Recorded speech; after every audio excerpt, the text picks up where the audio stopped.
Sarah, two existential threats to active managers have emerged in the past decade or so. ETFs on the one hand, and as a byproduct of that, fee compression on the other. What's your strategy for surviving those threats? ETFs, we like them. And personally, I have winced at mutual fund taxes and not. Sometimes it just seems unfair. You haven't done any trading, instead you have a tax bill.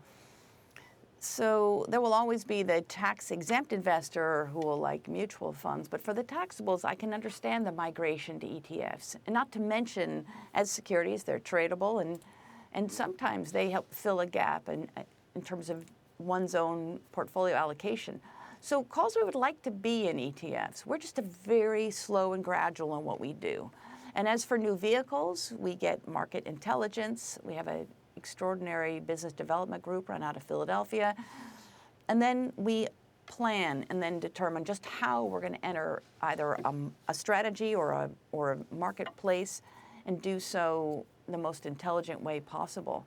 But as for, and that would be an active ETF, passive is slightly different. And there's nothing wrong with passive management. I have some passive funds personally. It's just the problem I have with passive is it's a direct beneficiary of the tailwinds of all this monetary expansion we've been talking about. And if the era changes, it might be a little tougher for passive. In fact, I'm sure it will be. And meanwhile, with active management, there's always that opportunity to outperform, which does not exist in the passive environment by definition.